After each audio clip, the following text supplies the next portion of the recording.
IVM.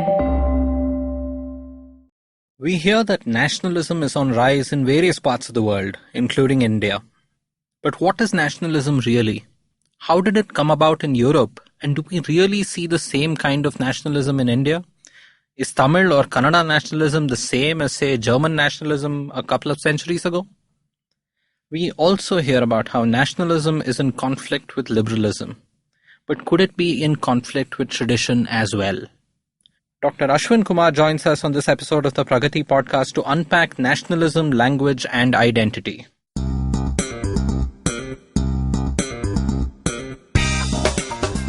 Welcome to the Pragati Podcast, a weekly talk show on public policy, economics, and international relations. I'm your host, Pavan Srinath.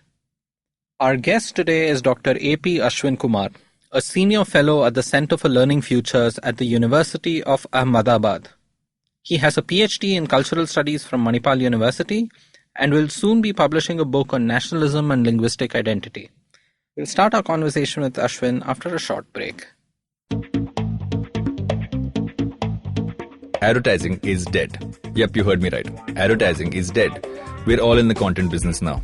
Let's not call it news, TV, radio, etc., etc. It's all content, and we're in the middle of this weirdly exciting phase where all the borders and lines that have been drawn over decades has been swept away by this lovely thing called the internet.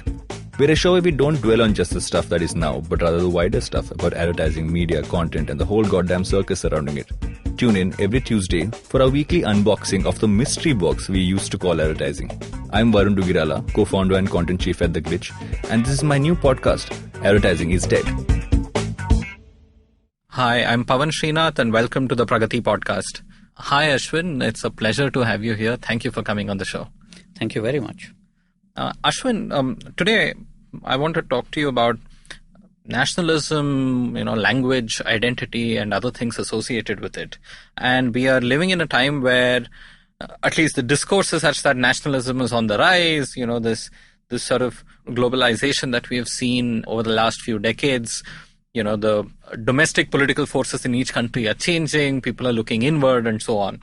But even before we try to make some sense out of this, I wanted to go back and get a sense of whether we have our historical understanding of nationalism right and how it came about.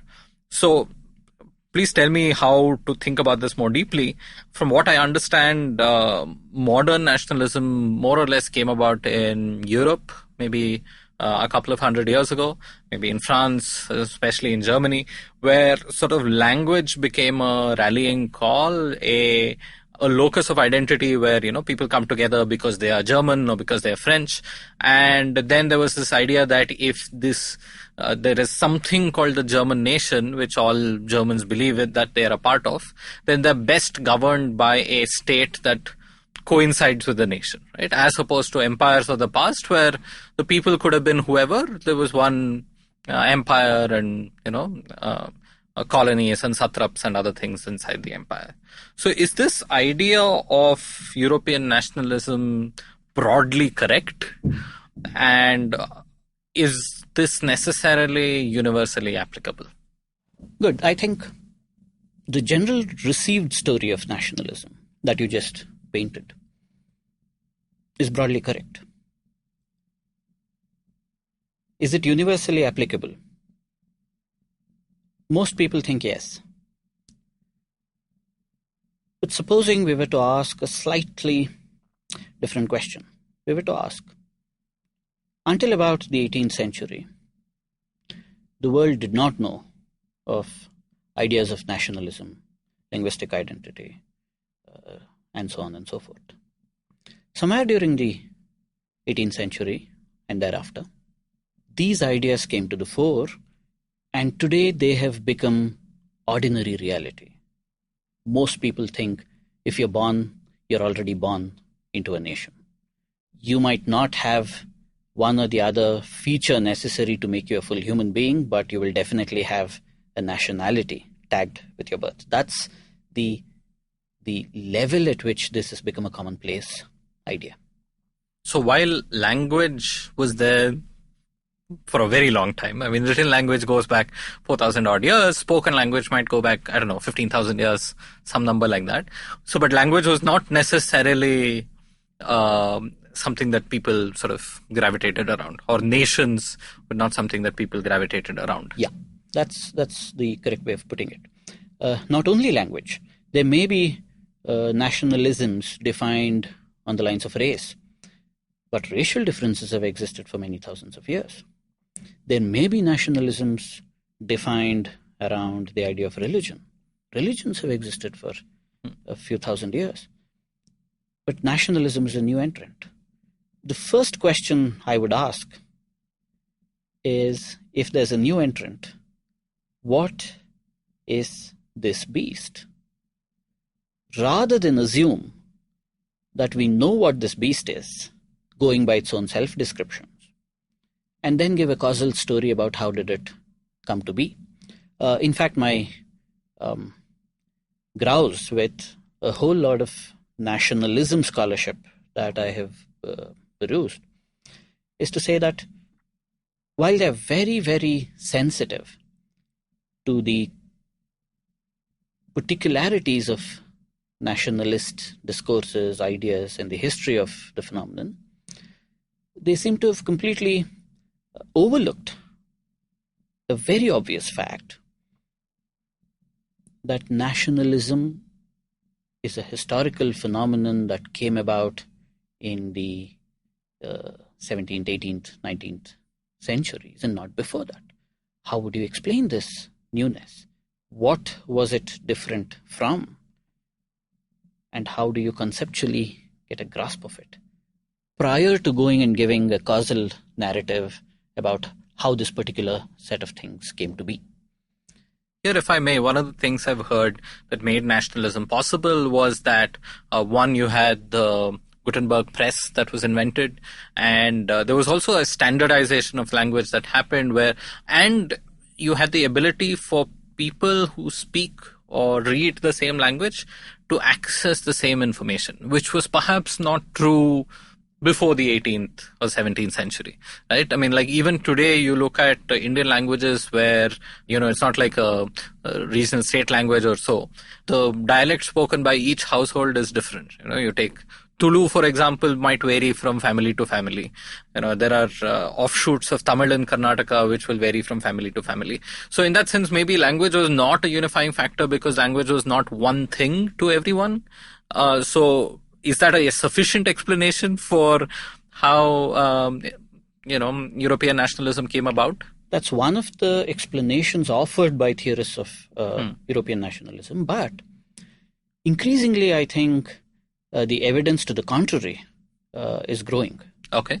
One of the significant pieces of evidence, I feel, is the one we have coming from the magisterial, probably, work of the Chicago Sanskritist Professor Sheldon Pollock. His book, The Language of Gods in the World of Men, tries to paint a picture of how way back in the first millennium, cosmopolitan languages like Latin, Sanskrit, Arabic probably, had created fairly unified elite culture across vast swaths of the territory that they were present in. And this elite culture, remember, it might not be the era of the printing press, but the uniformity, the commonality of the elite culture is nothing less than astounding. So this would be like one culture across Christendom, some commonality across Christendom. Yeah. And here in India, we have so many instances of someone doing a Sanskrit treatise in Kerala, and then within one generation, somebody has done a commentary on it in Kashmir, right? So there's some commonality. Yeah. Just to add a quaint historical detail to that, you said Kerala and Kashmir. Professor Pollock says the spread of the Sanskrit cosmopolitan world was from Kandahar in Afghanistan to East Java in Indonesia. Right. So remember that in today's terms would be probably the bigger half of Asia. Right. And some people's dreams of an Akhand Bharat also. So also that's a different story. Now, the interesting thing is this. The ingredients for nationalism must be present here too. Hmm. You would then say, probably you would want to object to this picture and say, no, this is too large a cosmopolitan world. You will need slightly smaller chunks. Hmm. But you see, you have introduced an ad hoc hypothesis. Of size. Hmm. I might then give you the example of China, which was probably unified linguistically for large periods of time, which was probably of a manageable size for you to think of as a legitimate candidate for nationalism to have grown. But again, it doesn't. You will have to now bring in more ad hoc elements. You may have to probably bring in ad hoc elements like, one of the things that's necessary is the breakdown of traditional structures of kinship and the coming together of affiliative notions of kinship. That is, kinship not across bloodlines, but kinship based on certain common civic institutions. Shared ideas, shared history, shared something. Shared some things which were only possible probably after the Industrial Revolution and the breakdown of the agricultural milieu of Europe. Right. But all of this is adding more and more ad hoc explanations rather than try and explain what would be unique to the imagination of a national community as against the imagination of community that might have existed in all other times. So this national community there was still this idea of, say, Christendom, right? And it wasn't just an idea in the abstract, but it was also sufficient to motivate people to go fight in the Crusades, right? Islam had the idea of the Ummah, right? And in India, maybe it was not quite expressed in the same way, but there was this idea of a Bharatavarsha and Jambu Dvipa, at least a territorial sort of identity, right? That we live in Jambu Dvipa in the Indian subcontinent. So there was something there. But you're saying that when you talk about a national identity and national community, it goes several steps beyond this. It goes several steps beyond this, and there's a unique feature of nationalism that we need to account for when we are raising these questions. The unique feature is something like this. Nationalism thinks of a people unified by certain ethnological principles like race, language, or something else, as being a sovereign corporate unit. Right. Now, so the nation is always with the state or with some... It's either with the state or it's desirable that it finds a state. Right. Yeah. The destiny of the nation is in the state, in the achievement of a state. Yeah. But whether you achieve a state or not, for whatever historical reasons you might fail to achieve a state, it doesn't take away from the fact that the people are a sovereign corporate unit. You're jeopardizing the destiny of that people by not granting them a legitimate state. This is the idea of nationalism. And the idea of national self-determination and so on. Exactly. Now, this idea... So just to clarify, when you talk about a sort of a national corporate body, the corporate body reference means that the corporation as such has a goal and an agenda and will marshal all its various forces to drive that agenda, right? Whether it be, the prosperity of its citizens or something else. Sure. Right? So that's what you mean by that. Sure. So here is a corporate body. Now, this might not sound like a surprising feature because most nationalists talk about the nation in pretty much these terms, probably using or not using exactly the same words. But the contrast is what makes it illuminating. If you were to think of many traditional communities in India, any traditional community in India, you will notice that we don't speak about these communities in exactly this language. A particular caste group does not think of itself as a corporate body. It does not think of itself as carrying a historical covenant and geared towards achieving a certain goal. These ideas may exist of late, and people might want to talk in that language. Say, for instance, of a Hindu corporate body and things like that.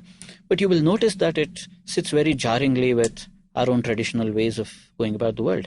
If you are a member of a particular caste, you're not a member of a corporate body as much as you're a follower of a particular set of traditions.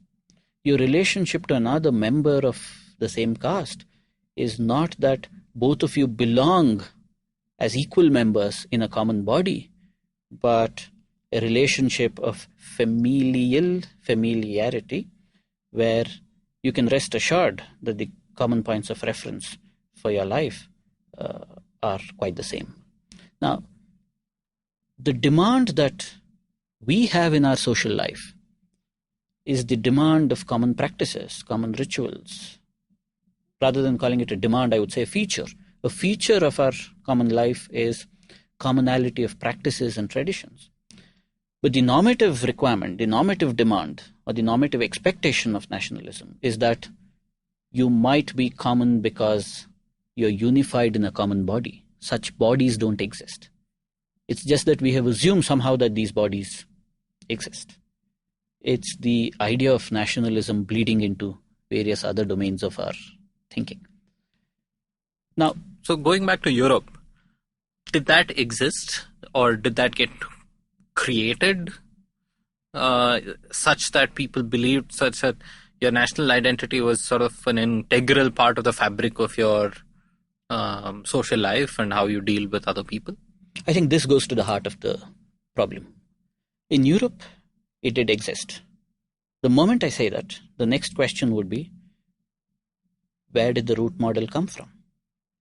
Where is the root model for a corporate body unified by a covenant and oriented towards a goal? Well, preeminently, it's the Christian church.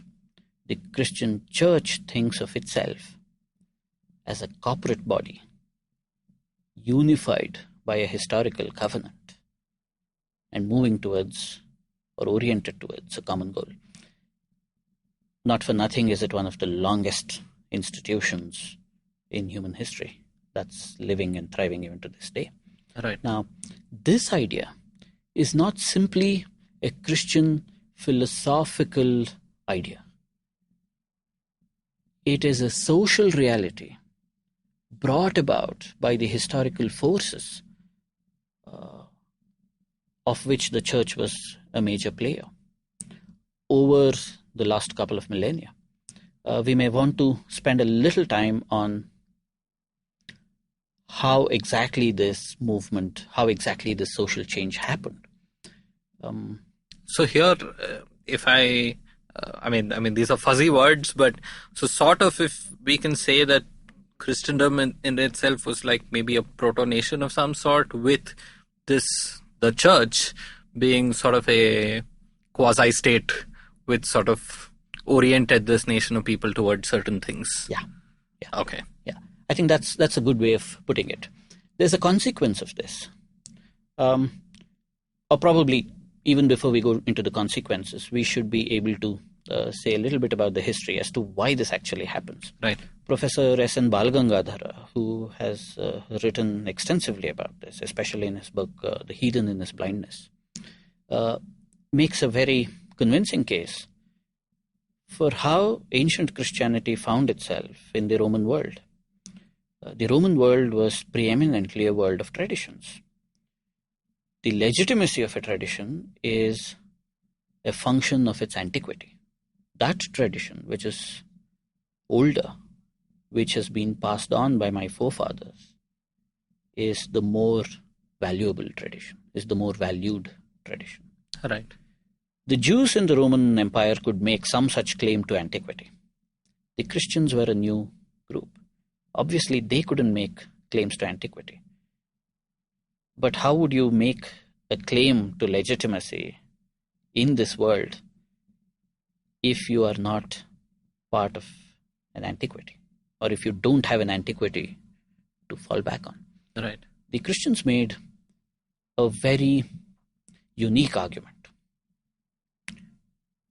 They said, we are the true tradition, we are the true religion. If we are true, And if truth is timeless, we must also be from antiquity. Now, this is an answer for which you don't have a game plan. You can't respond to this coming from the traditional ways of operating. No tradition claimed itself to be true. It doesn't make sense to call a tradition true or false. It makes sense to call a tradition ancient or not. In fact, that's exactly how we understand traditions in our own social life in this country. We always say this is an old tradition. We never say this is a true tradition. But there, I mean, we do talk about the Vedas in a slightly different way, right? In a ahistorical way, in that, the Vedas are timeless. They're timeless. They they're are, old. that's Shruti, it's truth revealed. The rest of it is tradition and all the trappings. But we do a little bit of that here too. We need to take the idea of truth seriously. If we claim that something is true, we are claiming that contrary narratives, counter narratives, different narratives than this one are false. If not, you're not using the concept truth in exactly the way that the Christians are using it. So it's a truth with a capital T. It's a capital T truth. Or, if you ask me, the only way in which the English word truth should be used. Right. Yeah. Now, once this happens, the Christian church sets itself on a dialectic, as it were, on an inalienable, unavoidable logic. That logic is to prove, to show the primacy, the revealed primacy of the truth of this religion, and to ensure that this truth is accepted by different peoples of the world. Now, why is this needed? A tradition does not have an internal demand for universalization. A tradition is necessarily local. I would be extremely uncomfortable if someone else starts following my tradition from tomorrow. I wouldn't have a problem, but I wouldn't know what to do with this person. Right. But if I know the truth, for instance, if I know that evolution is the correct theory and creationism is the wrong theory, I would insist, I would in fact coerce you to believing in what I think is the truth. I have a certain moral, intellectual, philosophical obligation to teach you what is the truth and to remove you from your falsehood. So call this the cognitive coercion of truth. Right. As a scientist, you would have a cognitive coercion, a responsibility for cognitively coercing your fellow citizens to the truth. As a Christian, you would have the responsibility to cognitively coerce other people to believing in the truth. This cognitive coercion is not a relevant factor for traditions at all. In fact, the opposite is the relevant factor, which is distinction. The capacity to distinguish between our traditions and your traditions, our ways of going about the world and your ways of going about the world. Now, which one is desirable for a better world, right, and things like that are questions we should keep at bay, because mostly they're probably ill-formulated questions, at least as of now. But at least this distinction is something we can work with. Yeah. So they had that, and they had an apparatus to make that a reality. They had an apparatus to make that a reality, and that apparatus made the fundamental Christian ideas into a general social reality by removing those markers by which you would recognize ordinary communities, natural communities. I'm not placing too much emphasis on the word natural, because I'm aware that someone might want to say that no community is natural, but I would just want to use that word to differentiate between this very special case of community as seen by the Christian Church and various other communities that we find around, various other traditions that we find around us. Now, beginning with the papal revolutions of about the 10th, 11th century, which has been documented beautifully by the great legal historian Harold Berman in his book Law and Revolution. Something irreversible happens in Europe, and that is communities which are organized around various different social aspects, like different customs, different kinds of marital relations, different kinds of everyday norms and practices to orient yourself around the world. All of these, which are also the ways by which you can differentiate a community from another, all of these are made subservient to ecclesiastical law, to the law of the church. The church says, in the beginning, in a case of conflict between multiple customary laws, the ecclesiastical law shall hold sway.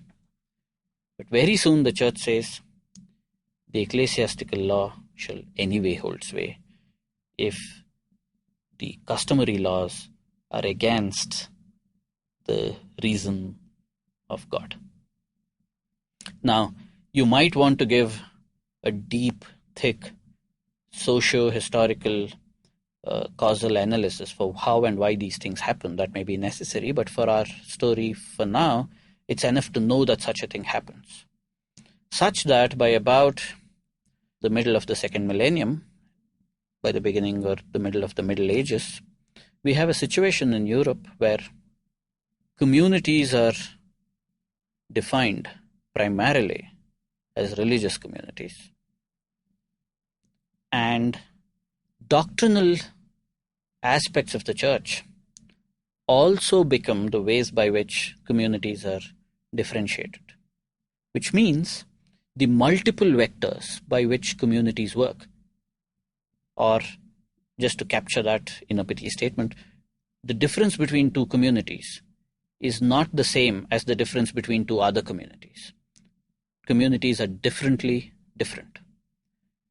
The church reduces all of this into a fairly structured system where you can talk about the differences between communities as differences in the specific beliefs of these communities. Yeah? This, in a way, creates the groundwork for defining a community based on an idea which is external to, logically prior to, and chronologically outside of that particular community. Which means, if I say that this is a Protestant community and that's a Catholic community, what's the difference? The difference between these two communities cannot be understood merely at some sociological level. You can't say, Catholics do things this way and Protestants do things that way. They go to these kind of churches and these people go to the other kind of churches. These kind of sociological specifics will not sufficiently capture the difference between different religious communities. You need to have a chronologically, logically original point from where you can show the difference. The difference is the difference in doctrinal belief. Right. Yeah. And the doctrinal belief is something that is not empirical. It's theological. That is, there's a theological vanishing point from where you will have to explain empirical differences of different communities. Yeah. This is the root model for nationalism to take root and grow. If you notice, the difference between different nations cannot be addressed, cannot be captured by showing the empirical differences between different groups of people. There's a lot of literature, both serious and not so serious, which tries to revel in, celebrate, or criticize the many differences in the different nations. Oh, the Germans do it this way and the French do it that way. But these are largely only national stereotypes that we all have. They're good or bad and useful or useless for whatever purposes. But the difference between the German nation and the French nation cannot be captured at this level. It will only lead you to more and more trivial results. The essential difference has to be captured by a non-empirical criterion. The non-empirical criterion, almost like a transcendental criterion, is that the German nation is fulfilling a unique destiny of the German people. Now, you might wonder, what is this unique destiny? And how the hell did you come to know it as the German nation? And how am I to believe that that's the unique destiny? Now, clearly, these are wrong questions to ask a nationalist, because it is super abundantly clear that a self-evident truth. It's a self-evident truth within the universe of nationalism that such a historical destiny is carried as a great moral burden by every single nation. Now, this is pure, double-distilled, unadulterated theological idea. Without this, you can't think of nationalism. Now, here comes... But how did this get even transplanted from sort of religion to, say, a language group? Yeah, that's a good question. It's not a direct transplantation, but if you've noticed in the story that we're trying to sketch, Christian ideas, Christian themes get secularized. That is, they lose their Christian specificity, but retain the structure of the question. Yeah? In fact, the person I mentioned in the beginning of this talk, Professor Balagangadhara, calls this secularization. I think we need to spend a minute on this term, because for most people, both scholarly and otherwise, secularization is the term for the gradual recession of religious forms of everyday living from the social world. Right. People stop going to the church stops being an important institution, people become atheists, and so on and so forth. But that's how the Christian world understands itself. If you really notice what's happening, Christian themes lose their Christian specificity, but retain the Christian structure and start spreading as secular themes, as empirical themes about human reality. And that is the process of secularization. Okay. Now, there's a certain secularization that happens across different domains in Europe. In relation to this particular idea, we may have to trace a small piece of philological history. Europe started discovering different cultures by about the late Middle Ages to the early modern age. It needed a story to fit these differences into a familiar grid. The best grid they had was the grid of what's called, by Thomas Trotman, the mosaic ethnology. Mosaic ethnology basically said, coming from the old biblical story, that the world was peopled by the seed of Noah.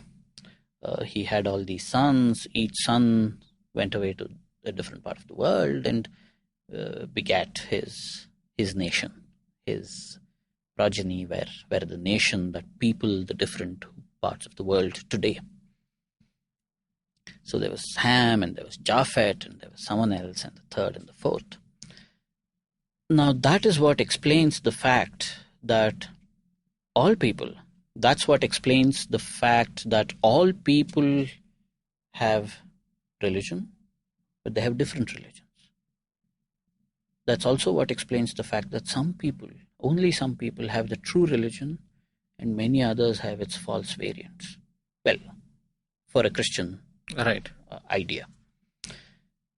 Now, one of the things early Christian missionaries asked was, who are these people that we are encountering? How did they come here? Do they have the kind of common ideas that we have? And how are they related to us? The answer they gave were hopelessly biblical, going by the mosaic ethnology tree. They said, the Indians are our cousins by, 100 or 200th link. Right. And this is where we lost touch with them, and they have now fallen into this falsehood. Our responsibility being that we'll have to resuscitate them back to true religion by various ways.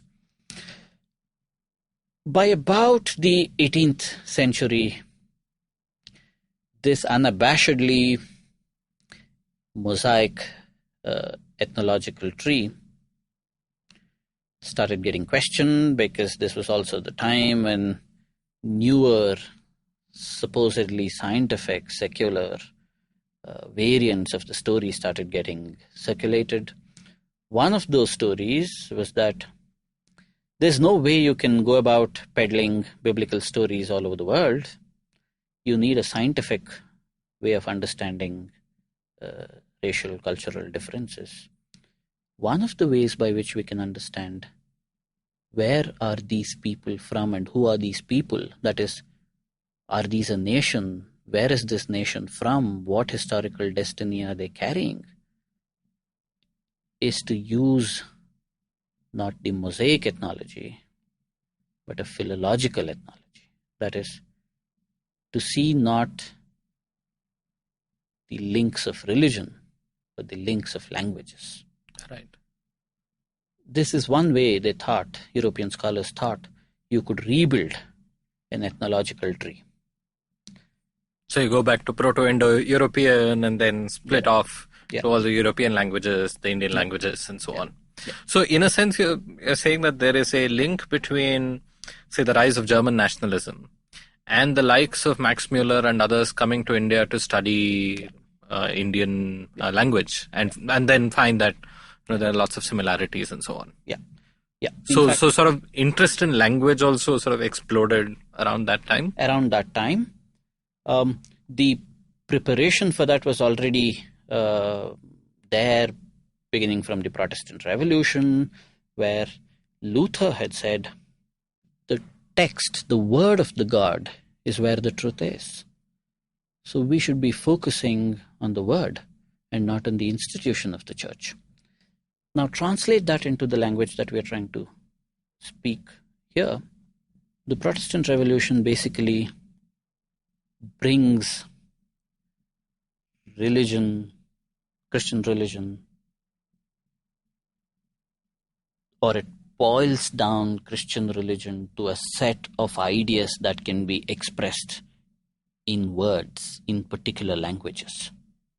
Which means, in the post-Protestant world, language is carrying the truth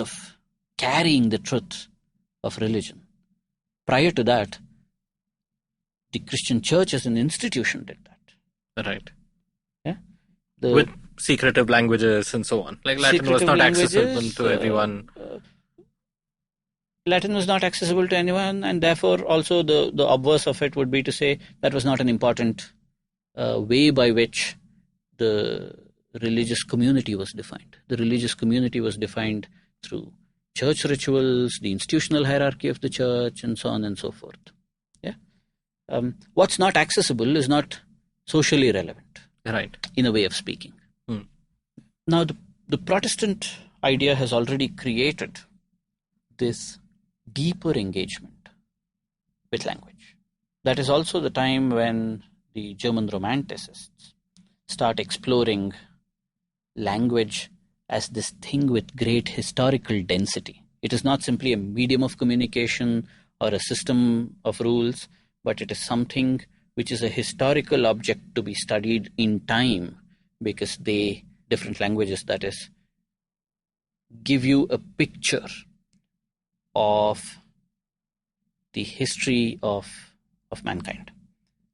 In fact, Sheldon Pollock himself evocatively talks about De Vulgari Loquentia, a medieval work by Dante, where he, for the first time probably, starts discussing the idea of the vernacular language as something that's rooted in the history of a people, which to this day is the way in which we speak about language and nation, whether it's in Tamil Nadu or it is in Scotland. This is an idea which begins somewhere in the Middle Ages with Dante and his predecessors. Now, already then, the German Romantic movement has created this investment, this historical investment in language, created what you could call a deep language. Yeah, language as something which has a historical record, an ethno-historical record, almost like a fossil bone. And onto it is mapped the colonial idea of where do we go find the roots of these different people and these different nations that we are finding around us. The question was waiting for the answer because the answer was what brought the question about in the first place. They come together. By then you have a fairly garden variety theory, rough and dirty, but workable enough to say a language and a people come together. The problem is not only that language and people come together. The problem is even deeper. That you think of different cultures as different people. That is, by people I mean nation. You think of the different communities that you see in the world, or different agglomerates of different communities that you see in the world, as unique individual nations. We did not see communities and people as nations. You might say we had some notion of Bharat and Bharatvarsha and all of that, which is a broad category for some kind of a geocultural space where common practices hold sway. But this notion that individuals in that community, in that territory, in that linguistic group are unified as this historical sovereign entity is an idea that doesn't exist in most other cultures. It's an idea we have borrowed from this history. The problem is, today when we speak about our past, we invariably project this idea back and try to see a nation that is a people unified as a body. Anybody who criticizes this idea has to receive flack because most people think you're not understanding the commonalities that existed. Didn't we have a common set of Vedas? Don't we worship the same gods? Don't we have the same kinds of rituals, irrespective of local differences? Yes. This is a space which has been not unified as much as worked on by so many traditions over so many centuries that there are many commonalities here. It's a common culture. But none of these traditions have talked about either political, social, or moral good, the achievement of all of this, as dependent on us having a notion of a unified social body. That is what comes from the idea of nationalism. Ashwin, let's take a quick break and come back. And now that you've painted this picture of how European nationalism came about, maybe we can spend the second half talking about how relevant this idea would be for, say, Indian nationalism, regionalism, and more. Sure. Hey everybody, welcome to another awesome week on the IVM Podcast Network. If you aren't following us on social media, why aren't you? Please do. It's very important. We're IVM Podcast on Twitter, Facebook, and Instagram. Would also like to thank our sponsors, Storytel and Intel. I also just wanted to add a brief note to our listeners. We've recently changed some of our show's hosting platforms, and if you're having any issues with your subscriptions, please do resubscribe to the shows and everything should work fine from there. We have a little bit of an announcement to make. Our Kannada podcast Thale Harate turns 50 episodes old this week. Alok Prasanna Kumar and Saryu Natarajan of the Ganatantra podcast joined Pavan for a 3-episode special as they discussed the CAA, NRC, and the freedom to protest in episodes 50, 51, and 52. So if you speak Kannada, why aren't you listening to that show? Also on Cyrus Says this week, Cyrus is joined by stand-up comedian and winner of the Mrs. India Earth pageant, Deepa Javeri. They talk about what goes behind the scenes at a beauty contest, how she entered comedy at a late stage in life, and how her family views her career choices. On Advertising is Dead, Varun sits down with longtime friend, photographer, and filmmaker Avinash Jai Singh. They talk about Avinash's process while on shoots, how he likes working with smaller teams if possible, and how advertising has changed for filmmakers and photographers in this internet age. On Pulyabazi, Pranay and Saurabh are joined by Kushal Bhagia, CEO of First Check. They take a look at the world of venture capital and discuss how a VC firm works. On 9XM Soundcast, Eva is joined by composer duo Salim and Suleiman. They talk about how to produce a great Bollywood score and their upcoming projects. On Simplified, Chuck, Shriketh and Tony continue with part 3 of the 2019 recap. Join them as they talk about climate activism, China and India's political landscapes. On The Habit Coach, Ashton talks about how we as a society have lessened twisting and turning of our spine as a whole and why it's important to do so. On Litnama, Lakshmi is joined by spoken word poet Jackie Thakkar, who talks about the expanding scene of spoken word today, the impact it creates, and the monetization required for these new art forms. On Hedges and Sludges, host DJ Ashwin and Varun talk about the India vs Sri Lanka match in Guwahati, 4-day test matches, the Cricinfo Cricketer of the Year, Hardik Pandya's engagement, and a whole lot more. On What a Player, Siddharth and Mikhail run down their sports predictions for this year, that is 2020. Listen in for educated predictions in the world of cricket, tennis, football, and darts. And with that, let's get you back to your show. Welcome back to the Pragati Podcast. I'm Pavan Srinath and I'm here with Ashwin Kumar talking about nationalism, identity, language and a lot more.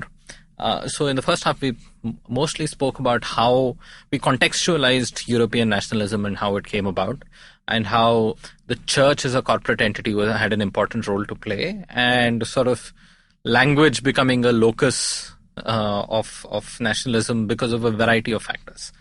So now, if we come to India and Indian nationalism, which, I don't know, you can call it 150 years old, 100 years old, it depends. We don't have a common language. We don't have, in either Hinduism in India or in Islam in India, you don't have that kind of a, centralized structure. And there is no sort of goal towards anything, right? How did then this national identity come about? How did Indian nationalism become a thing? And is it the same kind of a beast as, say, German nationalism?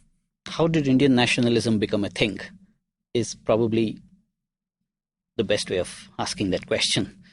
I'm assuming the word thing is always in inverted quotes when used in sentences like this in English. That's not even a thing, we say, right?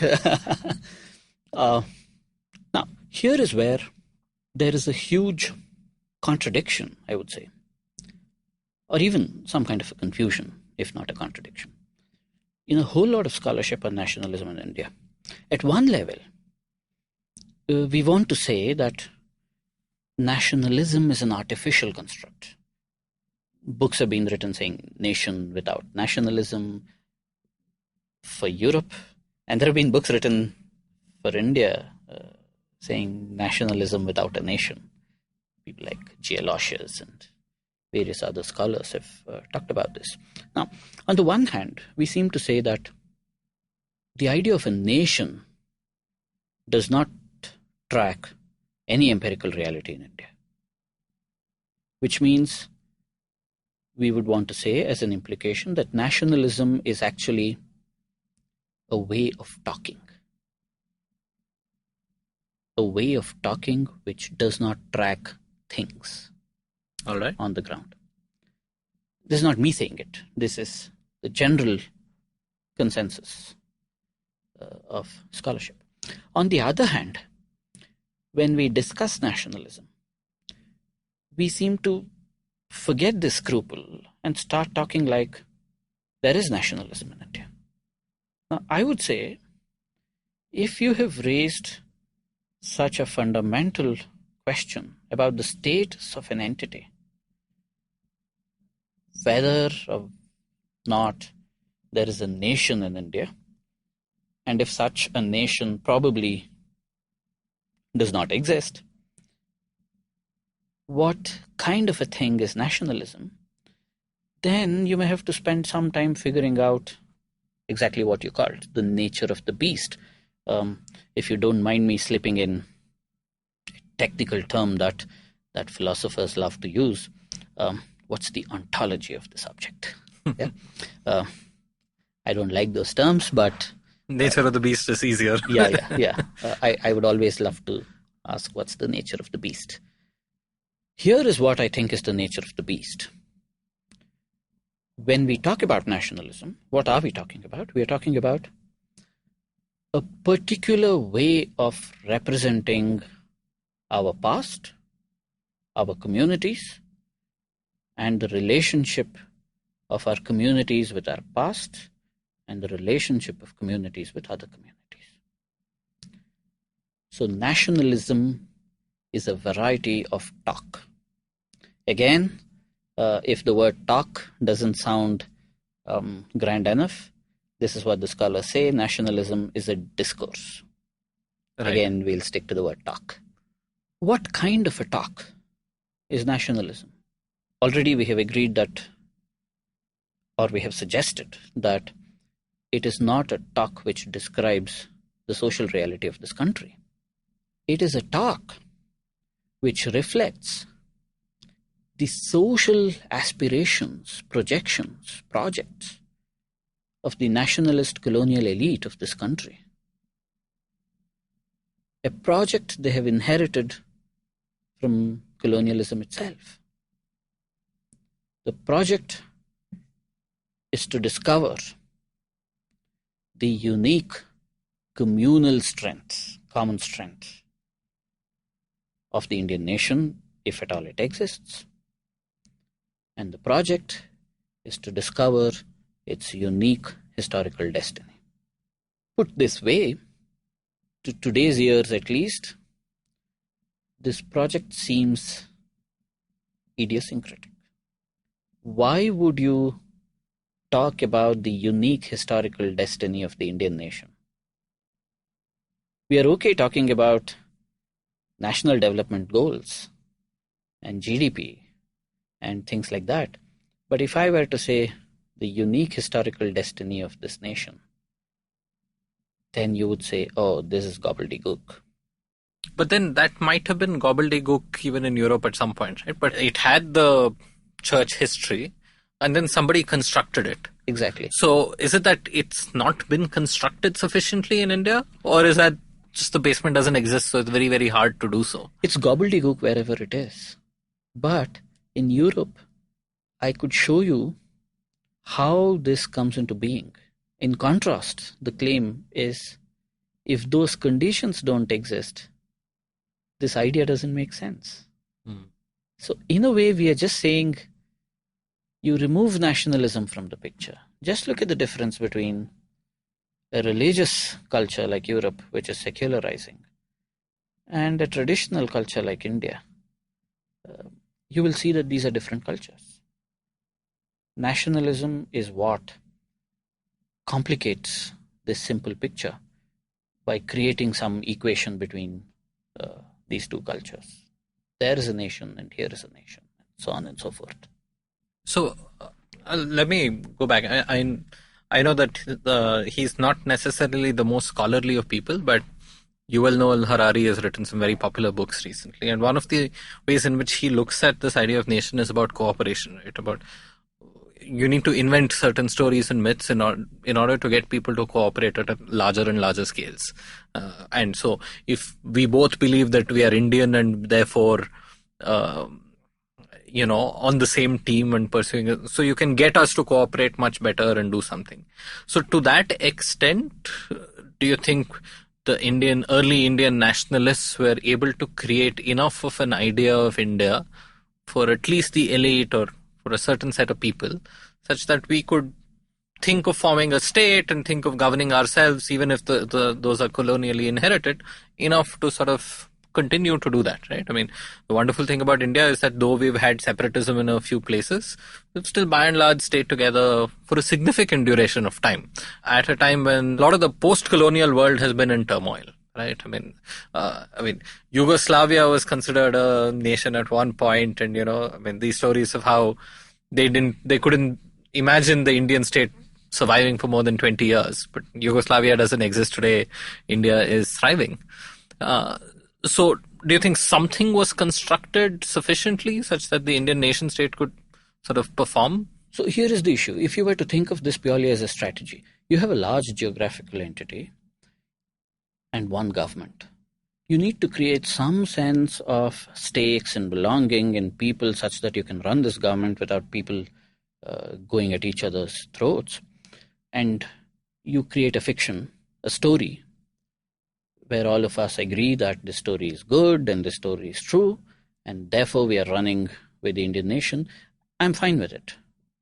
But what are we saying? We are saying a billion people have been told a story in the last 50 years, and for whatever convenient reasons, we seem to like the story. And that's it. We could have given another story, probably. And there are people trying to give other stories now. There are people trying to give other stories.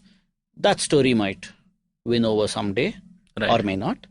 And if it does win over, then that's the story from that day. Now, are you going to agree that these stories track social realities? No. You would not want to make that claim. Right. Stories don't track social realities. Stories are useful. They're useful for organizing action. Maybe that's what they're doing. But the problem with explaining nationalism in this way, the possibility that the nationalist story might have worked is there. And I would probably grant it its due. But the explanation that this is what causally explains nationalism is an issue, because this is a post facto explanation, right? You have a political model called nationalism. It's come to be historically. Now, retrospectively, you're trying to see what social agenda or what social need might have driven people to invent such a model. It's almost like saying the silicon chip was invented because people wanted to make friends on Facebook. Right.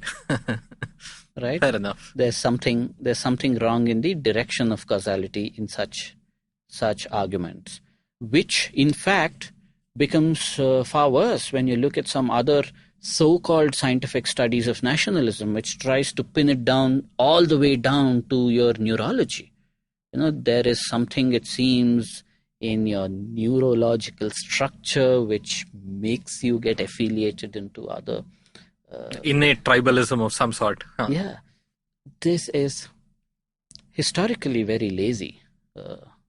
Although it sounds very uber scientific, I don't think that's the way one should really be thinking about the way human action has been thought about and organized in different cultures. Genes have a role to play, but we should let them do their job. So now what does this mean for Indians today, right? So if there are at least a few people trying to build this nationalism project. So one is, we are the government of India, we are sort of governed by one state, we're a billion people who, want development, prosperity, poverty reduction, blah, blah, blah. And then we are going down this path. That's one. But then there are people who are working actively in various forms to promote the idea of nationalism. What kind of conflicts arise from that?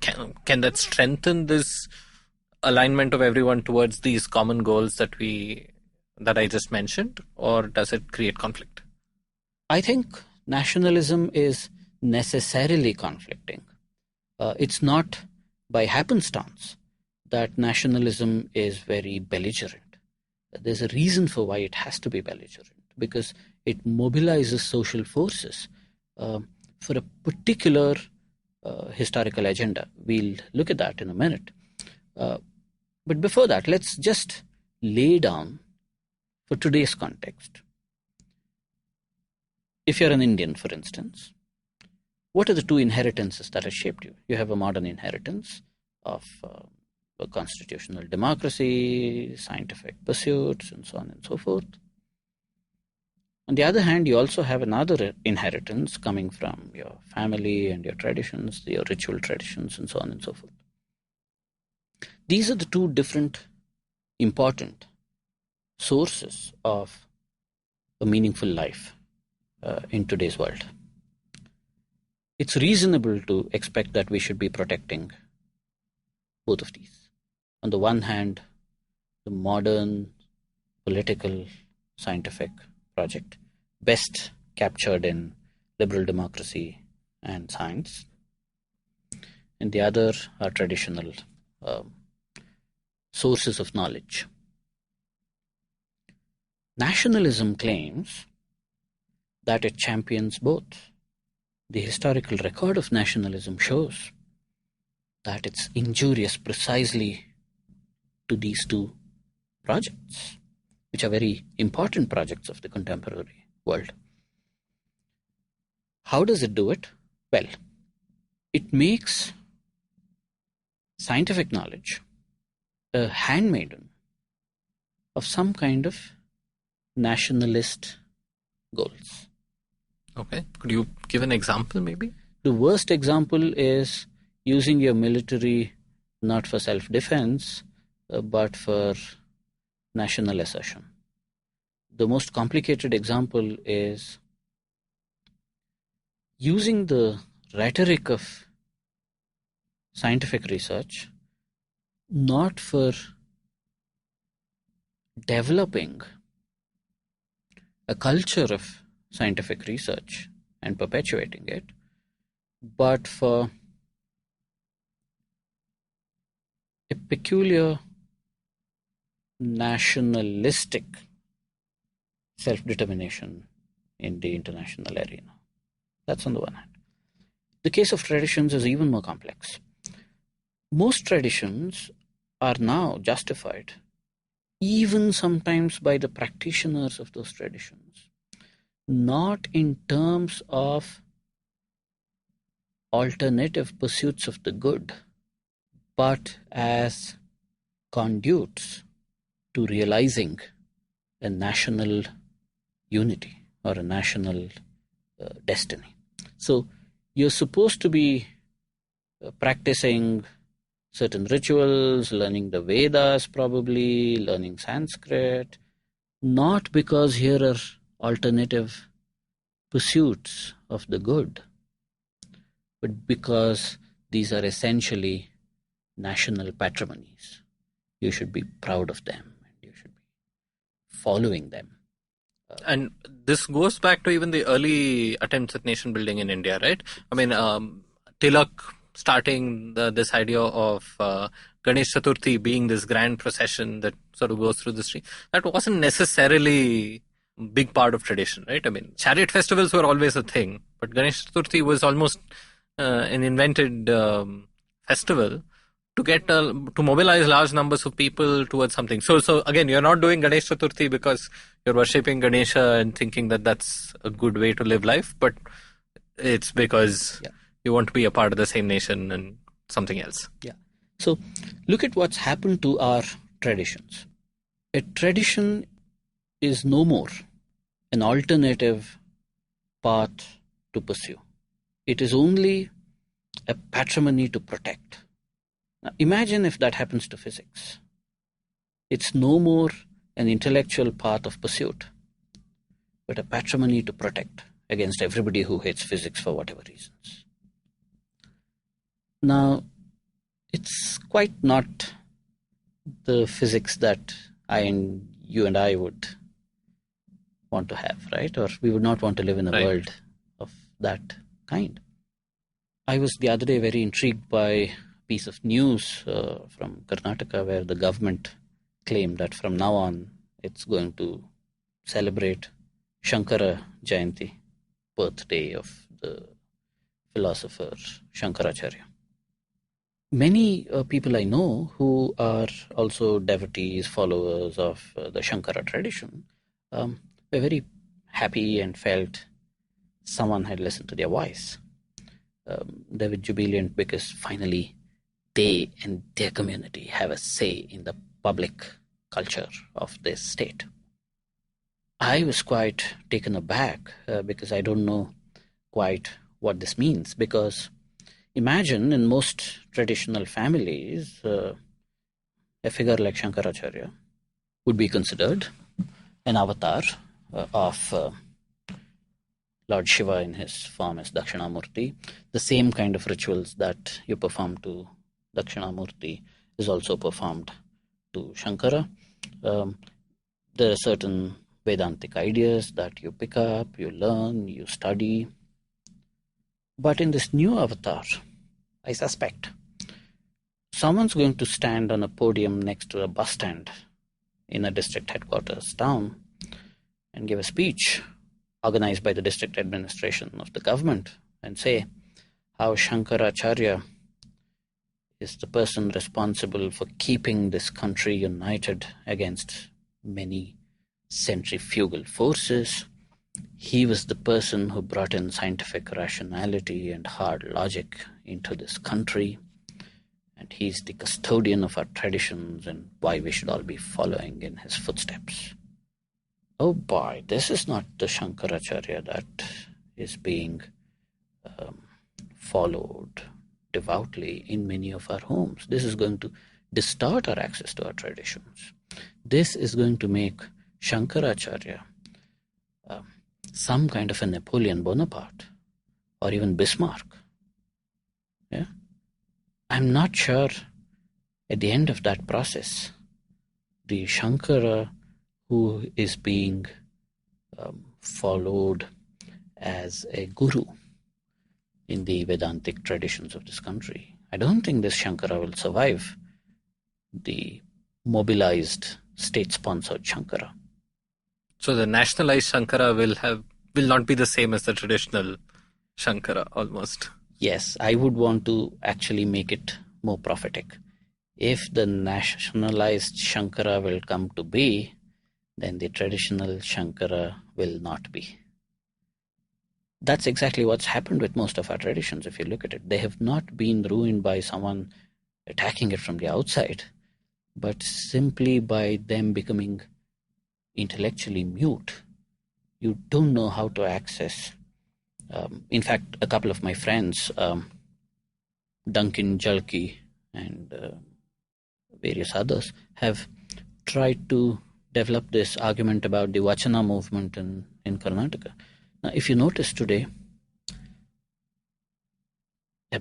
super abundantly, every single intellectual or non-intellectual layman thinks of the Vachana tradition as a social reform movement, much like Martin Luther King or the early socialists of Europe and M.N. Roy and Lohia or even Ambedkar. So the Vachana movement of the 12th century was a precursor to all of these social movements of today.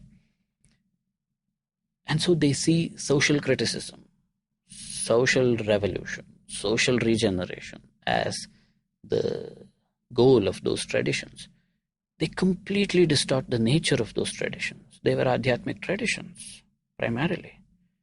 They were trying to talk about the relationship between human experience, transcendence, action, exactly like various other Vedantic and non-Vedantic traditions in this country have been talking about for hundreds of years. It's been an important quest for many intellectual traditions of this country. For some reason, or well, for obvious reasons of the nationalization of traditions, that entire access to a knowledge tradition has been blocked, has been pushed to the back. And this completely unrecognizable and bizarre notion of a social revolution has taken over all picturization of the 12th century Vachana culture. This is a huge intellectual, cultural loss. The most serious aspect of this is no one recognizes this as a loss. No one recognizes this as a loss. Yeah? We are all very happy to participate in the perpetuation of these pictures. No one's against the Vachanas, in fact. If somebody said, from tomorrow, no Vachanas, that's a different thing. Everybody wants the Vachanas. Everybody wants it to be in every single curriculum. Everyone wants to talk about it. You quote it ad infinitum, ad nauseum in every single public forum. But you quote it in a particular nationalized manner, completely oblivious to the fact that it had another important intellectual function to fulfill in this society. The same fate that the Vachanas have suffered have been suffered by many other traditions. Many more traditions are going to fall under this bus, the nationalism bus. So here, one of my thoughts is, one is the involvement of the state, right? Especially a state like India where, we are avowedly secular. I mean, there's no national religion. One is the state getting involved. The other is sort of people who see themselves as nation builders getting involved in this, right? I mean, so those would be two different levels of this happening, right? One is, a local government or someone else coming and saying, I will do a Shankara day or something like that. The other is sort of traditions being co-opted by a larger set of people with a different agenda. So both happens, Yeah, I think both happen, but I mean, getting the state involved is the ultimate problem to me. But if other nationalists, try to do it, there is always co-option of cultures. All of that does happen organically a lot of the time, right? The co-option of cultures is really not a big issue, I would say, because it happens. It's in the nature of traditions that they come together, they can be used for whatever ends. And the meanings change. Right. And all of this. The only question is whether conditions for their perpetuation are being undercut or not. And the problem with the nationalist state is that with completely good intentions, you're nevertheless undercutting the conditions under which traditions will thrive. Now, there's something else that has to be said about the state, the modern state particularly. Now, it's in the nature of nationalist politics. It's in the nature of politics, but it's definitely in the nature of nationalist politics to mobilize and radicalize every single aspect of social life. Yeah? The moment you want to say that you're going to create some notion of a substantive egalitarian system, you have passed your judgment on existing society as in need of radical repair. This argument is most often made in the name of a nation. Yeah? It's the nation which is the aggrieved party to correct which, to repair the grievance, you have to now radically, socially reconstruct your traditions and your society. At some level, it sounds like a lofty dream. At another level, this is at the root of state-sponsored social violence in every single context in the modern world. The social reform agenda of the modern progressive nationalist state is something we are better being wary of. Instead, most of our progressive, intellectually sophisticated and nuanced talk, for some reason, celebrates this. We are always celebrating the overreach of the state in the social world. I'm intrigued because most of us who celebrate this are also the people who celebrate or who glorify the First Amendment of the Bill of Rights in the United States Constitution, which says Congress does not have the right to make a law on, which means that the Congress does not have the right to make a law which compromises the basic liberties of the people or something like that. So here in India, even then the Constitution becomes problematic, right? Because the Constitution and the writers of the Constitution take on the mandate of social revolution. Exactly. And rather than, say, something like the American Constitution, which is actually very, very conservative, right? It only confers rights to white men, back in the day. And it's society then which slowly reforms and then that gets reflected in law. Yeah. Rather than here where sort of you want to reform society by fiat just by writing the law. Yeah. And whereas, so sort of the state is supposed to be subservient to the society and instead it sort of becomes comes on top of the society. I think you nailed it. Although most of us complain that the state and politics in India is very lethargic, my complaint is just the opposite. We have an extremely revolutionary state. thank God the rest of them are lethargic. The state machinery is lethargic. Well, that's for a joke. But the revolutionary state in this country has trampled upon certain fundamental liberties of people, groups, societies, traditions, so on and so forth, all in the name of a nation seeking some destiny of egalitarian justice. Now, it's important that there be no unjust practices, there be no irrational inequalities. But that is mobilized by nationalism for all kinds of radical social revolutionary agendas. It's very hard to countenance this because these arguments are being made in the name of the loftiest progressive liberal goals, and you don't have a leg to stand on if you want to oppose these ideas. In fact, that's where the contrast that you very rightly made about the American and the Indian constitutions come in. I would just want to push that contrast a little bit to say that some of the unpalatable elements of the American Constitution that you mentioned, like giving voting rights in that time and age to particular social groups, that only shows that the errors were historically contingent. Yeah? The document by its nature is correct. The principle of the document is correct. There are historical contingent reasons by which mistakes creep in. One of those errors was that you thought only these people, the white males, counted as citizens and not the rest. And well, through a historical process, you correct those errors. The Indian Constitution is not of that kind. The Indian Constitution, its overarching mandate that it gives itself, is not something of a contingent error.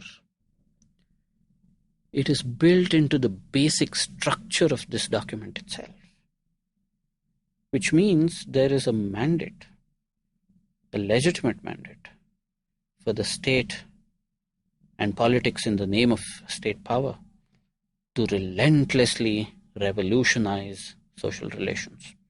A whole lot of the violence that, the social violence, both apparent and the underlying tensions, I think can be traced back to this original desire to revolutionize what you think of as a backward, inegalitarian, oppressive social structure. And even if all those things are true, the change might have to come from within for it to be meaningful and sustainable and not very violent. Yeah, which means you cannot, and this is the great conservative creed, right? You cannot change society by fiat because society is not a place for one hierarchy or one hegemony. Society is a place for multiple hierarchies and multiple hegemonies, and it can only be done in a dialectical process. You might say, so what? Once you know something is right and something is wrong, shouldn't you remove what's wrong by fiat? Yes, but can we be as minimal as possible in the removal of that wrong? Are you even careful when you're trying to remove that wrong? Or are you doing some kind of a carpet bombing on society? Right. So if I am reading this right, the nationalist project not only endangers liberty, will also endanger tradition. Right? And that's not usually we see it as, nationalism versus liberalism, but you're saying that it also causes injury to tradition. Exactly. And so if you are a traditionalist, then you should be worried about nationalism. Exactly. Rather than be a champion of nationalism, which is what a lot of people today are, right? Who are very traditional in their outlook, and they love the idea of nationalism in one way or the other, or some version of nationalism. Yeah. And that there is a deep contradiction that lies buried within. Yeah. We have done exactly what the Indian farmer has done. sold your produce to the one who gives you a little more money than the, cooperative farming society you have, without knowing that in the long run, this is the guy who's going to cut your throat. That's actually a poignant note to end on, but I just wanted to continue a little bit and ask for your thoughts on language-based nationalism and subnationalism that seems to happen in India, right? I mean, we talk about Tamil nationalism or Kannada nationalism. I don't know if Kannadigas amount to a nation. That's one question. But we see this sort of linguistic identity very, very strongly in Indian politics, right? How do you think that comes about? Is it as sort of thick as, say, German nationalism and so on, or is it something very different? If you notice, in India mostly, language politics is a proxy for various claim making. Okay. Yeah? No one is interested, apart from some poets probably, and all these slightly abstract thinkers. No one is interested in thinking of Kannada-speaking people as a nation. Everyone's interested in saying, how do we get jobs? How do we get the river water to not go from here to there? Or how do we ensure that our public schools don't close down because they're vernacular medium schools, and so on and so forth. Some of these interests are legitimate. The interest that you might have if you're in the upstream riverine basin, where you would want to have more water for yourself, is a legitimate interest. I mean, it may be a fair interest or an unfair interest, but it's a legitimate interest. It's probably in somebody's interest, if not in the parents or the teacher's interests, to say that, we should teach children the basic education, they should have it in their mother tongue. I don't know if that's a good idea or a bad idea, but I think it's a legitimate claim. It may be a wrong claim, or it may be a right claim, but it's a legitimate claim. It's reasonable to have that claim. Any number of these claims may be reasonable, legitimate, or not. In the modern world, for some reason, to mobilize state power to do this, you need a proxy, and we use language and linguistic nationalism as a proxy.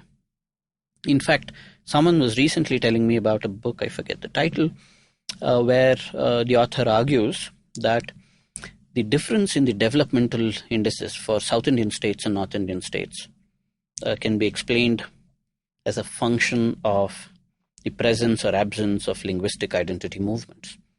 Linguistic identity movements and political parties based on these linguistic identity movements could take political mobilization very deep into the communities and demand fruits of the national kitty for various developmental activities, and because of a certain combative relationship with various other sub-nationalities or what have you, make a more competitive bid and use of their resources, which is not something that existed in the North Indian states, and therefore they fell behind in developmental history. So there was also, one was language-based mobilization, which I guess Tamil Nadu is the exemplar.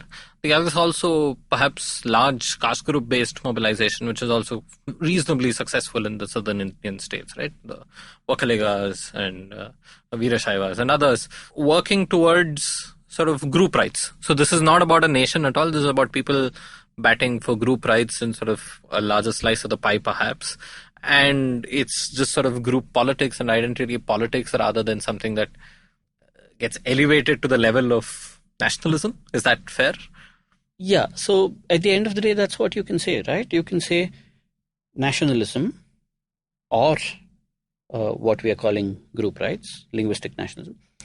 All of these are mobilization tools to speak a particular language which the modern developmental state can understand. What's the logic of the modern developmental state? The louder the voice, the bigger the pie. Right. Yeah. Now, anything that can get your voice to be louder is a good tool. If it's language, it's good. If it's something else, I'm sure in the northeastern states it's not language but something else.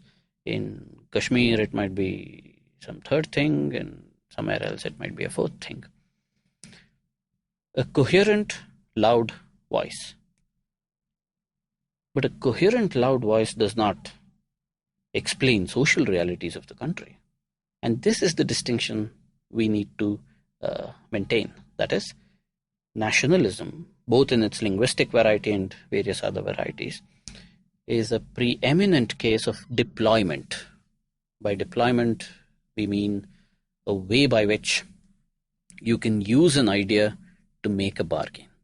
To get caught in the deployment and assume that it also reflects certain larger social realities is a classic trick of nationalism that we have fallen prey to. Ashwin, thank you so much. So there is this idea of nationalism which, as you say, may not be as deeply embedded in our social reality in India as it might have been in Europe. And you also say that if it does get embedded, there is a deep conflict with both tradition and with modern ideas of liberty. So if not nationalism, then what else?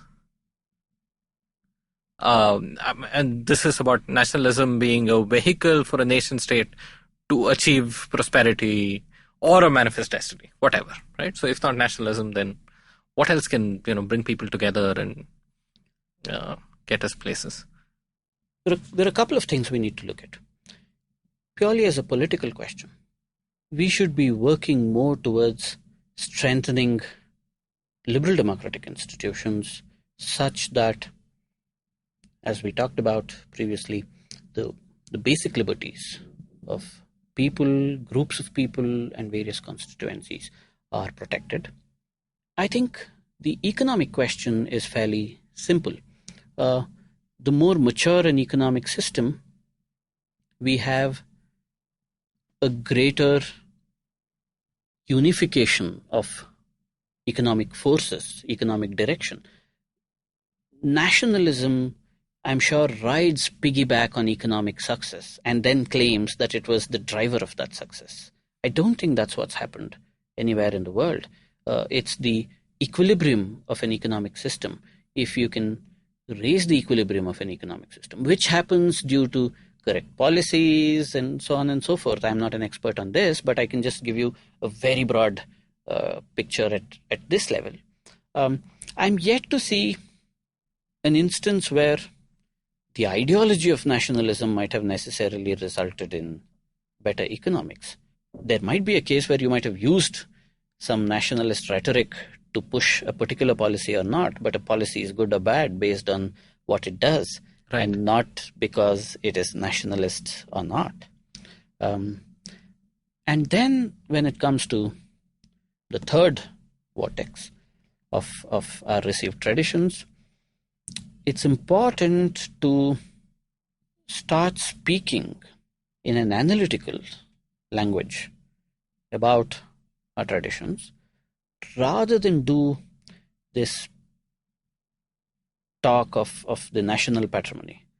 In fact, both the progressive critics of tradition and the nationalist defenders of tradition roughly seem to have the same description of the tradition.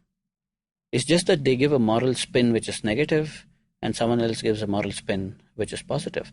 Neither of them are interested in figuring out the tradition as an intellectual resource. What does that entail is a question neither of them are interested in. Someone's interested in protecting it, someone's interested in attacking it. And that's slightly beside the point. Right. But today's requirements is what I would say. And like you said before, people think that the American nation is successful or even want to be a part of that, want to be an American because the United States of America has been prosperous, right? Has showed prosperity. It's not that people believed in the American idea intrinsically and therefore wanted to become American. It's because there was apparent success. Yeah. And then also the selling of things like the American dream and so on, Sure. which might be a part of the national project. Sure. But it's because they were successful Yeah. that people want to identify with that nation and even, be a part of it if Sure. we need to. So even for us as Indians, I mean, the more prosperous and successful we are, then more people will want to be Indian. Will want to be Indian. I would only wish if we looked at the success of America and learned the right lessons. The right lessons from American history is ensure that democratic institutions are robust and are in a relationship of mutual check of each other's excessive power.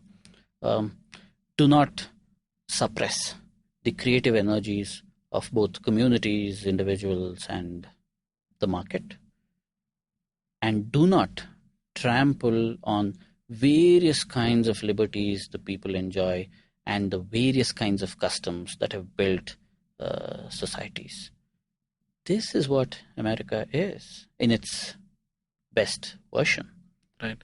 And for some reason, we fail to understand that America, and we are happier talking about the picture of America that it paints for itself. Right. The picture is a picture. The thing is a thing. Thank you so much for coming on the Pragati Podcast. It was an absolute pleasure to have you here. Thank you so much. Thank you for staying with us till the end. If you have any questions or comments, do write in to podcast@thinkpragati.com. And hey, if you like the podcast and listen to us on iTunes or Apple Podcasts, please leave us a rating and a review. It'll mean a lot to us. The Pragati Podcast is available on the IVM Podcast app and pretty much every other podcast app and platform. We are there everywhere.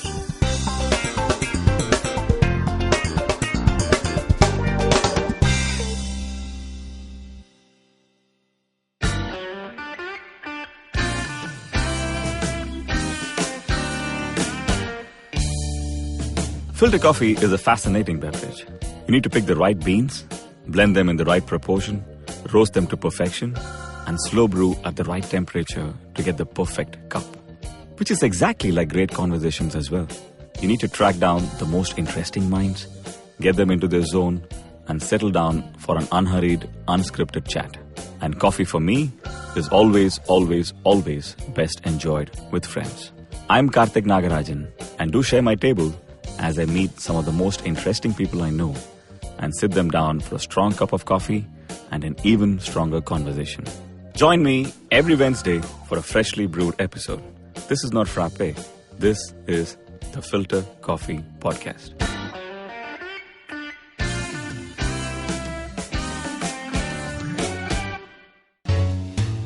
Hi, I'm Satyajit. Hi, I'm Racheta. We are from the Open Library Project and we host a podcast called Paperback. Paperback is a podcast where we engage with stalwarts and experts from various industries, suggesting non-fiction titles that contributed to their journey in a big way. We've had guests like Anjali Rana, Dr. Marcus Rani, Dr. Swati Lodha, Ambi Parmeswaran, Apurva Damani, and many more on our show Paperback. Find new episodes every Wednesday on IVM Podcast app, website, or wherever you listen to podcasts.